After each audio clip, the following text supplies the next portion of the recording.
67% math में पास हुआ, 53% English में पास हुआ और 25% दोनों में पास हुआ। कहते हैं 200 छात्र गणित और अंग्रेजी दोनों में फेल हुए हैं, तो बताइए कितने छात्र केवल गणित में पास हुए, ओनली मैथ में कितने पास हुए। तो मेरे बच्चे ये बताओ कि टोटल बच्चे कितने हैं जो पास हुए। तो आप कहेंगे सर, आपने तरीका बताया कि दोनों को जोड़ लो, तो 67 जमा 53 जोड़ोगे तो तुम 7 3 10 5 11 12 120 और इसमें से 25 हटा दो, तो 25 हटाओगे तो ये बचेगा 95। यानी 95% बच्चे ऐसे हैं जो किसी न किसी सब्जेक्ट में पास हुए। 95% मेरे बच्चे ऐसे हैं जो किसी न किसी सब्जेक्ट में पास हुए।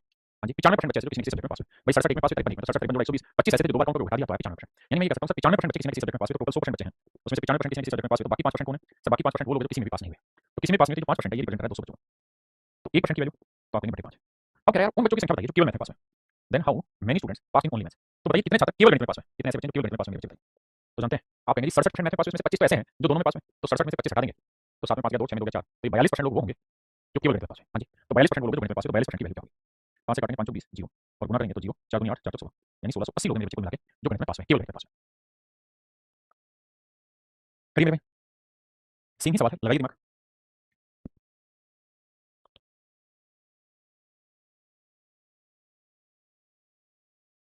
देखिए मेरे बच्चों, सवाल में कह रहा है परीक्षा में 48% छात्र हिंदी में फेल हुए। ये है हिंदी, ये कोई दूसरा सब्जेक्ट है। कहता है 48% बच्चे ऐसे जो हिंदी में फेल हुए, 32% छात्र हिस्ट्री में फेल हुए, 32% बच्चे हिस्ट्री में फेल हुए और 20% बच्चे ऐसे जो दोनों में फेल हुए। 20% बच्चे ऐसे जो दोनों में फेल हुए। यदि वो छात्र जो दोनों विषयों में पास हुए उनकी संख्या 880 है, कुल छात्रों की संख्या क्या होगी?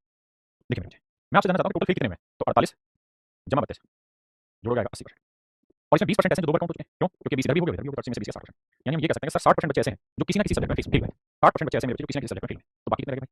तो 100 में से अगर 60 हटा दें तो बाकी बचे 40%, ये वो बच्चे होंगे जो दोनों सब्जेक्टों में पास हुए। क्योंकि 60% बच्चा अगर किसी ने फेल हुआ है तो बाकी बचा 40% वो दोनों में पास होगा। जबकि सवाल में कह रहा है 40% की वैल्यू जो है वो 880 है, तो 1% की वैल्यू होगी मेरे बच्चे बटे 40 होगी और 100% की वैल्यू बताइए, 100% टोटल नंबर स्टूडेंट, तो गुना 100 की वैल्यू बताइए।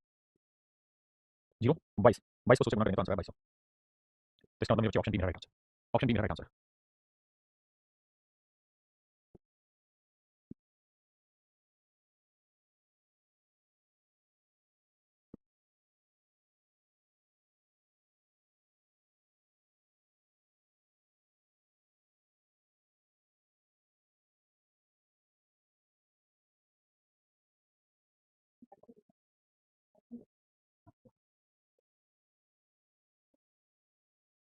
देखिए मेरे बच्चे, सवाल ने कहा इन एग्जामिनेशन 600 स्टूडेंट अपियर, एक परीक्षा में 600 बच्चों ने भाग लिया। 35% छात्र फिजिक्स में फेल हुए, 45% छात्र विज्ञान में फेल हुए, 20% छात्र दोनों विषयों में फेल हुए। देखिए 35% बच्चे विज्ञान में फेल हुए, साइंस में, 45% केमिस्ट्री में, भौतिक विज्ञान में, भौतिक क्या होता है फिजिक्स और रसायन विज्ञान केमिस्ट्री साइंस, इसमें कहता है 45% बच्चे दोनों केमिस्ट्री में फेल हुए और 20% छात्र दोनों विषयों में फेल हुए, 20% दोनों फेल हुए। मैं आपसे जानना चाहता हूँ टोटल कितने बच्चे फेल हुए? तो आप कहेंगे सर 35 जमा 45 जोड़ोगे, ये आएगा सर 80, 80 में से ये 20 हटा दो क्योंकि दो बार काउंट हो चुका है, तो बचे 60%। यानी सर 60% लोग वो हैं जो किसी न किसी सब्जेक्ट में फेल हुए, चाहे वो एक में फेल हुए, चाहे वो दो में फेल हुए, चाहे वो 20 में फेल हुए, लेकिन 60% बच्चे ऐसे हैं जो किसी न किसी में फेल हुए। तो टोटल होते हैं बच्चे 100% बच्चे, तो 100% में से 60% हटा देंगे तो बाकी बचा 40%, तो 40% लोग वो होंगे जो दोनों सब्जेक्टों में पास हुए होंगे। अब हमें कह रहा है टोटल बचे थे 600, मतलब 100% की वैल्यू जो है it is being represented as 600, वो 600 को रिप्रेजेंट करती है, 1% की वैल्यू बटे 100, तो कह रही 40% की वैल्यू कितनी? तो गुना 40, 6 24 240, तो मेरे बच्चे मेरा सही उत्तर आएगा निकल के 240, ऑप्शन बी। कुछ है ही नहीं, बहुत आसान है। इस सवाल को करते दो चीजों पर विशेष ध्यान देना, यहाँ पास है, यहाँ पास है लेकिन यहाँ फेल है, यहाँ पास है, यहाँ पे भी पास था लेकिन यहाँ फेल है, अनुत्तीर्ण। अब सवाल को ठीक नजर से पढ़ेंगे तो सवाल करने में मजा आएगा।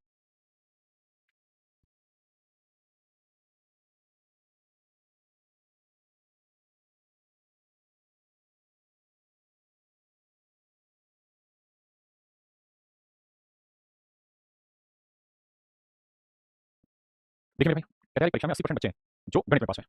हमें ये देखना होगा कि उसने ये कहा कि 15% बच्चे दोनों में फेल हुए, तो हमारे पास जो दोनों का डाटा है ना फेल होने का, वो मेरे बच्चे 15% है, तो हमें सबको फेल होने पे लाना पड़ेगा। कैसे? देखिए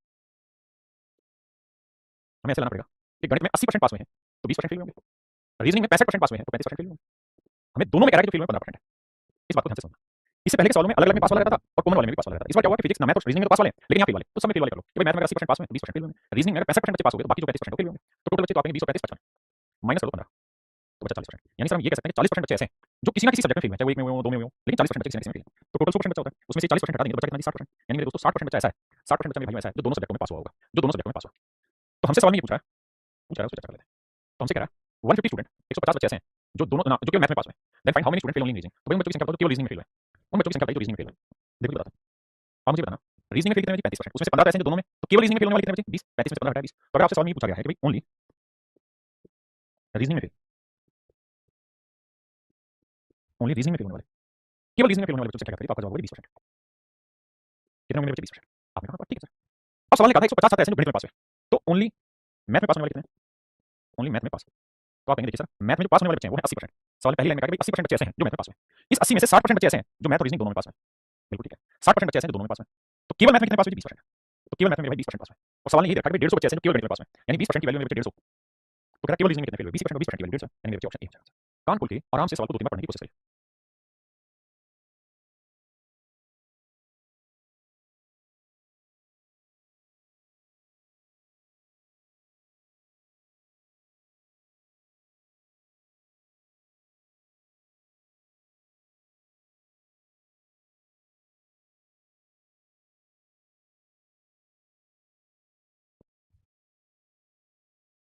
देखिए मेरे भाई सवाल में कह रहा है एक परीक्षा में 40% छात्र गणित में फेल हुए।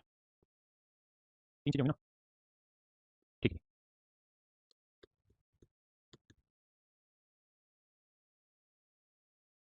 आइए मेरे बच्चे सवाल में क्या कह रहा है उस बात पर चर्चा करते हैं।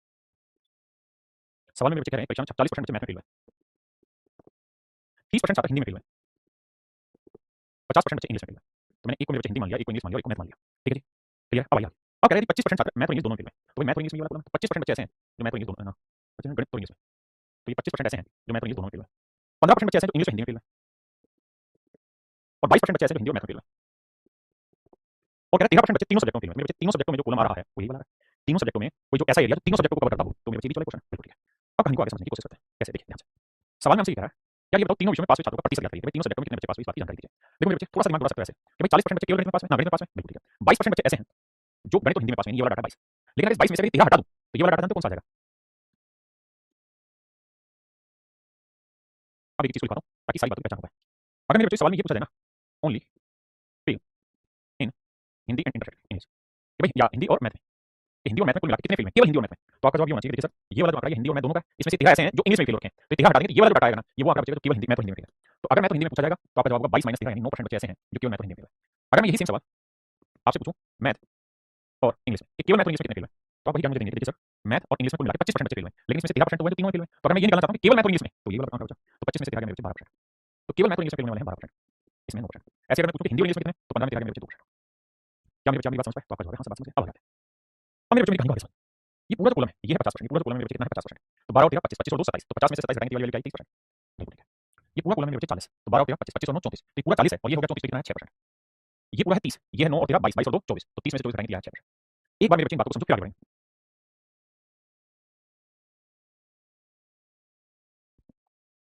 क्लियर है यहाँ तक? जी बिल्कुल दिनेश, मित्र वाली हो जाएगी। अब आते हैं आगे, अगर आप इतनी बात समझ गए। तो अगर इस सवाल में आपसे केवल ये पूछूं कि भाई उन बच्चों की संख्या बताओ जो केवल एक सब्जेक्ट में फेल हुए, तो आप कहेंगे ओनली मैथ में 6%, ओनली हिंदी में भी 6% और केवल इंग्लिश में 30%। भाई 6 6 और 23 ये वो लोग हैं जो केवल एक सब्जेक्ट में पास हुए, मतलब एक सब्जेक्ट में फेल हुए। अब मैं आपसे जानना चाहता हूं उन बच्चों की संख्या क्या थी जो केवल 2 सब्जेक्ट में फेल हुए, तो आप कहेंगे 9 2 और 12, 9 2 और 12। अब मेरे बच्चे में उन बच्चों की संख्या जानना चाहता हूं जो तीनों में फेल हुए, तो आप कहेंगे तीनों में फेल होने वाले हैं 13। ठीक है जी, सोल्व करेंगे। भाई 3 सब्जेक्ट है तो कोई बच्चा अधिकतम कितने तरीके से फेल हो सकता है? एक में फेल होगा या 2 में फेल होगा या 3 में, हमने तीनों तरीके लिए सोल्व करते हैं। 6 6 12 और 3 15 15 और 9 24 24 26 2 3 31 का एक हासिल 3 3 2 5 और 6 और 1 7, यानी हम ये कह सकते हैं सर 71% बच्चा ऐसा है, 71% बच्चा मेरे बाबू ऐसा है, 71% बच्चा मेरे भाई ऐसा है जो किसी ना किसी में फेल हुआ है। तो टोटल 100% बच्चा होता है, हाँ जी, उसमें से 71% छात्र ऐसे हैं जो किसी ना किसी में फेल हुए, तो बाकी कितने बचे जी 29%। तो मतलब ये 29% बच्चे मेरे भाई वो बचे, 29% मेरे भाई ये वो बच्चे बचे जो तीनों सब्जेक्टों में पास होंगे, क्योंकि फेल वाले 71 हैं तो बाकी 29 वाले क्या रहेंगे पास। दिव्या बेटा फाउंडेशन बैच से जो आपको एक बैच मिला हुआ है इसी बैच का फाउंडेशन उससे देखना शुरू करिएगा, आपने भी पढ़ना शुरू किया। सचिन भाई अभी जो है वो बिल्कुल नया लेटेस्ट एडिशन है, तो मेरे बच्चे 29 मेरा आंसर आएगा। बहुत सारे बच्चे ये सोचेंगे सर इसमें बहुत समय लगेगा, बिल्कुल भी समय नहीं लगेगा, मुझे समझाना था इसलिए टाइम लगा। लेकिन अगर आप इसे फार्मूले से करना चाहते हैं कि मान लीजिए 3 चीजें और आप तीनों का यूनियन निकालना चाहते हैं, A union B union C, तो उसका तरीका है A plus B plus C minus N A intersection B minus N B intersection C minus N C intersection A और plus N A intersection B intersection C. ये रहता है मेरे बच्चे का माइंड फार्मूला। समझ गया राजा? तो इस वाली चीज को फार्मूले में लगा देंगे। जैसे आपने इस वाले सवाल में रखा था मैथ में 40, इसमें 30, इसमें 50 यहाँ लिख देंगे, तो ये था 30। फिर फार्मूले में हम ये देखेंगे कि दो सब्जेक्ट में क्या थे 22 15 और 25, तो 22 15 और 25 और फिर हमें जोड़ना है क्या जो तीनों सब्जेक्ट में पास था वो था 13। तो फार्मूले से करेंगे तो भी जल्दी से हो जाएगा। कैसे? देखिए भाई ऐसे समझो कि 25 और 15 कितना हो गया 40, तो माइनस 40 प्लस 40 का, ठीक है जी बिल्कुल ठीक है। अब देखो 30 में से 22 घटाएंगे क्या बचा 8 8 और 13 21 21 50 71, यानी 71% बचा है जो किसी न किसी सब्जेक्ट में फेल हुआ है। तो बाकी जो 100 में से 71 घटाएंगे तो 19 बचेगा जो बाकी में पास हुआ दोनों तीनों में।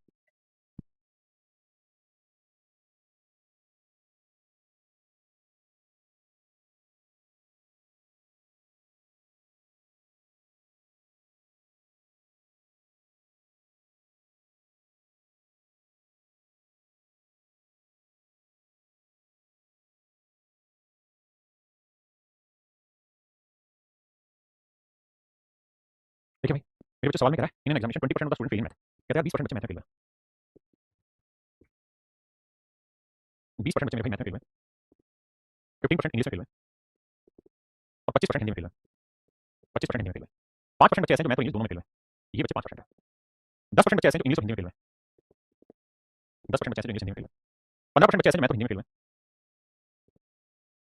और 2% बच्चे ऐसे हैं जो तीनों सब्जेक्टों में फेल हुए, 2% बच्चे मेरे भाई ऐसे हैं जो तीनों सब्जेक्टों में फेल हुए, failing all the three subject math English Hindi, find the percentage student who pass in all three subject, तीनों सब्जेक्टों में पास हुआ। देखिए आप सबको ये समझना होगा कि हमारे पेपर में दो ही मतलब उसके चीजों का वेन डायग्राम रहता है, तीन का नहीं रहता। अगर तीन का कभी आता है तो वो क्या करता है, इसको डीआई में देता है और इसी में फिर दो तीन सवाल आपसे पूछ लेगा ताकि आपका जो टाइम एक्स्ट्रा लग रहा है वो वहां पे यूटिलाइज हो जाए। आइए लगाते हैं सवाल को।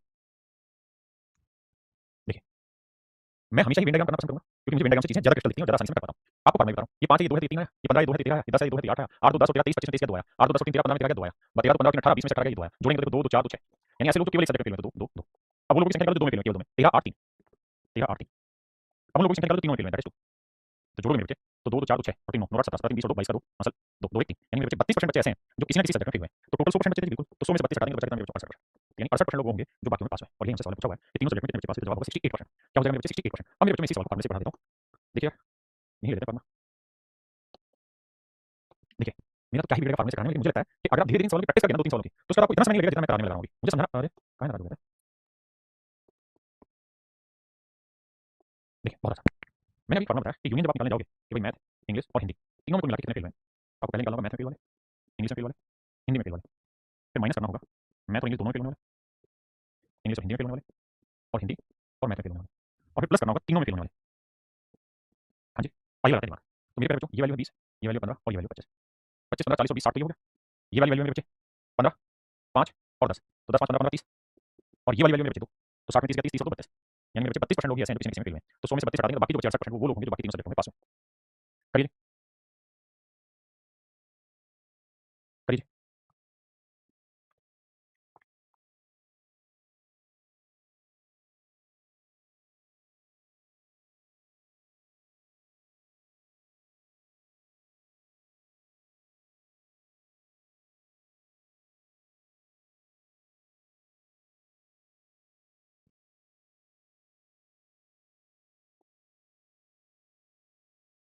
थोड़ा सा देखिए पहले वेन डायग्राम से रिप्रेजेंट कर देता हूँ, फिर फार्मूले से, क्योंकि फार्मूले से ज्यादा आसानी से होगा।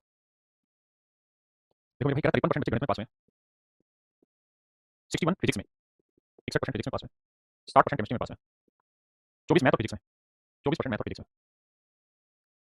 35% फिजिक्स और केमिस्ट्री में, 35% फिजिक्स और केमिस्ट्री में, 27% मैथ और केमिस्ट्री में, 27% मैथ और केमिस्ट्री में, 5% किसी में भी पास नहीं हुए। देखिए इस सब को बहुत गहराई से समझना, एंड 5% नहीं, 5% पास ही नहीं, 5% किसी भी विषय में पास नहीं हुए, 5% किसी भी विषय में पास नहीं हुए। यानी सच बात ये है कि आपके पास ये वाला डाटा मिसिंग है और यही आपको फाइंड आउट भी करना है ना, इसके आधार पर ही बाकी चीजें कैलकुलेट करेंगे। अब आप ये बात जानते हैं फार्मूला होता है कि 3 सब्जेक्ट है मैथ फिजिक्स और केमिस्ट्री, तो M union P union C बराबर होगा NM NP NC, math intersection physics, math comma chemistry, math physics intersection chemistry, और लास्ट वाला प्लस वो बच्चे जो मैथ फिजिक्स केमिस्ट्री तीनों में। तो ये मेरे बच्चे मेरा सवाल। अब सवाल में कह रहा है 5% बच्चे किसी भी सब्जेक्ट में पास नहीं हुए, तो मेरे भाई इस बात का मतलब ये कि 5% बच्चे ऐसे हैं जो किसी भी सब्जेक्ट में पास नहीं हुए, सब में फेल हो गए। यानी टोटल 100% बच्चे हैं और 100% में से 5% किसी में भी पास नहीं हुए, तो इसका मतलब बाकी 95% बच्चे हुए हैं जो पास हुए हैं किसी न किसी में। आपने कहा तो यानी तीनों सब्जेक्टों में कुल मिला के जो पास हुए हैं वो 95% बच्चे, चाहे वो एक सब्जेक्ट में भी हो चाहे दो में या तीन, लेकिन टोटल पास होने वाले 95, क्योंकि 5% किसी में भी पास नहीं हुए। अब आइए मैथ में पास होने वाले कितने, 53, फिजिक्स में पास होने वाले 61, केमिस्ट्री में पास होने वाले 60, मैथ और फिजिक्स में पास होने वाले 24, मैथ और केमिस्ट्री में पास होने वाले 27, फिजिक्स और केमिस्ट्री में पास होने वाले 35, और तीनों में पास होने वाले हमें पता नहीं है, तो थोड़ी देर के लिए समझाने के लिए मैं एक्स बोल देता हूँ। तो ये डाटा मेरे बच्चे एक्स। हाँ जी, अब सोल्व करते हैं, बताते हैं कैसे निकलेगा, देखिए प्लस प्लस वाले जोड़ो, माइनस माइनस वाले जोड़ो, कैसे निकल सकते हैं। देखो 35 और 27 को जोड़ेंगे कितना आएगा, 62, और ये 60 यानी माइनस 2 बचा, तो माइनस 2 24 माइनस 26, तो माइनस 26 है और 53 में से 26 घटाएंगे तो आएगा 27, तो 27 आ गया, और 61 ये तो 7 का 6 तो 88 आ गया, 88 को ले जाकर माइनस करेंगे तो x की जो वैल्यू आएगी वो आएगी 7, x की जो वैल्यू आएगी कैलकुलेट करने के बाद आएगी मेरे बच्चे 7, x की जो वैल्यू मेरे बच्चे कितनी आ गई 7, तो ये जो डाटा है ये मेरे बच्चे है 7%। अब आते हैं आगे, हमसे पूछा क्या है। अब हमसे सवाल में ये पूछा है कि भाई उन बच्चों की कैलकुलेशन करके बताइए।